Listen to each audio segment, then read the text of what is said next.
नमस्कार। India debate में आप सबका स्वागत है। मैं हूं आशुतोष पाठक। मित्रों, आज मोनोलॉग नहीं करूंगा। आज वाकई में डिबेट नहीं, डायलॉग करने वाला हूं और देश के ऐसी शख्सियत के साथ डायलॉग करने वाला हूं जिसे आपने हमारे नेटवर्क पे पहले देखा है। दूसरी दफा हमारे नेटवर्क पे वो अपीयर हो रहे हैं। देश के जाने माने फिल्म प्रोड्यूसर हैं, डायरेक्टर हैं, राइटर हैं और इनकी फिल्मों ने भारत नहीं पूरी दुनिया में धमाल मचाया है। लेकिन शायद आम दर्शकों के लिए उस तरह से उपलब्ध नहीं रहा, क्योंकि इनकी फिल्में किसी थिएटर में जाकर के नहीं लगी और लोगों ने टिकट खरीद के फिल्मों को नहीं देखा है। ये फिल्म बनाते हैं आपको हालांकि इन्फॉर्म करने के लिए, आपको बताने के लिए सही बात क्या है, सच क्या है, उसको आपके सामने लाने की पूरी कोशिश करते हैं। मैं आज जिस बिंदु पर चर्चा करने जा रहा हूं, जिस विषय पे चर्चा करने जा रहा हूं, मैं एक बार दोबारा अपने सभी मुस्लिम भाई बहनों से हाथ जोड़कर विनती करता हूं कि आप किसी भी रूप में हमारे इस कार्यक्रम से या हमारी इस चर्चा से ऑफेंडेड फील मत कीजिएगा। कोई भी हमारा जो विचार है वो किसी एक धर्म के खिलाफ नहीं है, लेकिन उनकी जो कट्टरता है, उनकी जो गड़बड़ियां हैं, और मैं कई बार बोल चुका हूं कि हमारे देश में जितने मुस्लिम भाई बहन हैं वो सभी सनातनी हैं, उनका 100% कन्वर्जन हुआ है और इसलिए हम उसे अपने से अलग नहीं मानते हैं। दुनिया में एक हवा चल पड़ी है और सारे इस्लाम की जो कट्टरता है, इस्लाम की जो गड़बड़ियां हैं, उसको छोड़ करके लोग अब सनातन की दिशा में जो जहां हैं अलग अलग इस्लाम को छोड़ रहे हैं, कट्टरता को छोड़ रहे हैं और दूसरे धर्मों को, दूसरे विचारों को, दूसरी आस्था को या तो अपना रहे हैं या वो किसी धर्म को नहीं अपना रहे हैं, लेकिन इस्लाम को छोड़ने के लिए बड़ी तेजी से लालायित है। इसलिए आप ये मत समझिएगा कि हम कोई ऐसा कैंपेन कर रहे हैं जो आपके खिलाफ है। आप हमारे भाई बहन उसी रूप में बने हुए हैं। आपके प्रति हमारा जो प्रेम है वैसा ही है और आगे भी रहेगा। अब ये टेक्नोलॉजी और आर्टिफिशियल इंटेलिजेंस कैसे इस्लाम की कट्टरता का बुर्का उतार रहा है, इसी विषय पे चर्चा करने के लिए, जिसके बारे में हमने आपको बताया, श्री मयंक जैन साहब बहुत बड़े फिल्म प्रोड्यूसर, ऑथर हमारे साथ जुड़ रहे हैं, समाज से भी जुड़ रहे हैं। जबरदस्त उन्होंने समाज को अपनी कृति भेंट करके काम किया है। बहुत स्वागत है मयंक जैन साहब, दूसरी दफा क्यूवाइब नेटवर्क पे बहुत बहुत स्वागत है मयंक जी। मयंक जी, इसके पहले की और भूमिका ना बांधूं, एक तो मैं चाहता हूं कि आपने जो फिल्म बनाई है उसके बारे में थोड़ा बता दें और उसके बाद जो हमारा विषय है उस पर हम चर्चा करेंगे। देखिए, फिल्म जो हमने बनाई है उसका नाम है crimson crescent the last quarter और ये 105 मिनट की फिल्म है। ये फर्स्ट पार्ट है, इसके बाद इसके 2 पार्ट और आएंगे।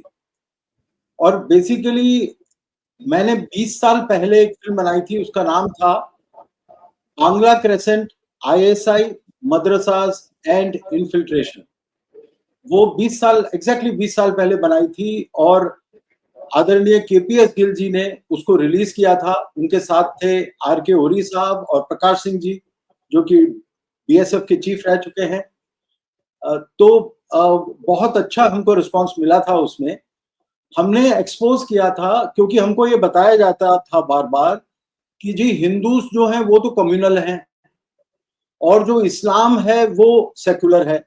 इस्लाम के साथ जो अलायंस थी कम्युनिस्टों की, उसका सारा आइडियोलॉजिकल डिफेंस ऐसे तैयार किया था कम्युनिस्टों ने तो देखिए पार्टीशन भी करवाया था भारत का। जो अधिकारी थीसिस थी उसके अनुसार पार्टीशन भी हुआ था। तो सारा जो आइडियोलॉजिकल बेसिस कम्युनिस्टों ने दिया था वो ये दिया था कि देखिए कि ये सब जो हिंदुइज्म है ये तो बहुत ही कम्युनलिज्म है, ये तो बहुत ही कट्टर लोग हैं। तो मतलब जो शांति का मैसेज देता है, जो कहता है कि सारे धर्म एक हैं, जो अलग अलग तरीके से आप अपने भगवान को पूज लीजिए, वो तो हो गया कम्युनल। और सेकुलर कौन हो गया? जो कहता है कि नहीं जी एक ही भगवान होना चाहिए, दूसरा कोई भगवान का नाम लिया तो हाथ कर देंगे, वो हो गया सेकुलर। तो जो ये इक्वेशंस थी ये हेवीली लोडेड थी अगेंस्ट हिंदुइज्म, और केवल कम्युनिस्ट नहीं, नेहरूइज्म में कम्युनिज्म, इस्लाम और क्रिश्चियनिटी, इन तीनों आइडियोलॉजीज का समावेश था अकेले नेहरूइज्म। और नेहरूइज्म का इस्लामिज्म के साथ गहरा संबंध था, जो कि आज हमको कांग्रेस में और जो अन्य पार्टीज हैं उसमें दिखाई देता है। तो वो लोग ये कहते थे कि मदरसे में तो बड़ी प्रोग्रेसिव एजुकेशन होती है और वहां जिहाद नहीं सिखाया जाता। अब मुझे पता था कि वहां जिहाद सिखाया जाता है, क्योंकि मैं सीताराम जी गोयल के साथ जुड़ा हुआ था, रामस्वरूप जी के साथ जुड़ा हुआ था, कई दशकों तक मैंने उनके साथ काम किया। तो मुझे तो मालूम था कि क्या लिखा है किताबों में, क्या लिखा है और पढ़ाया क्या जाता है। अब प्रूफ कैसे लाया जाए? और हिडन कैमरा के मैं सख्त खिलाफ हूँ। मैं आपसे मिलने आया हूँ, आपसे बात कर रहा हूँ, मैं कुछ रिकॉर्ड करके ले जाऊं तो अच्छी बात नहीं है ना। तो हिडन कैमरा भी इस्तेमाल नहीं करना था। तो हम अपना कैमरा लेकर गए, दिल्ली पुलिस हेडक्वार्टर्स के पास ही एक मदरसा था, सबसे पहले वहां से शुरू किया।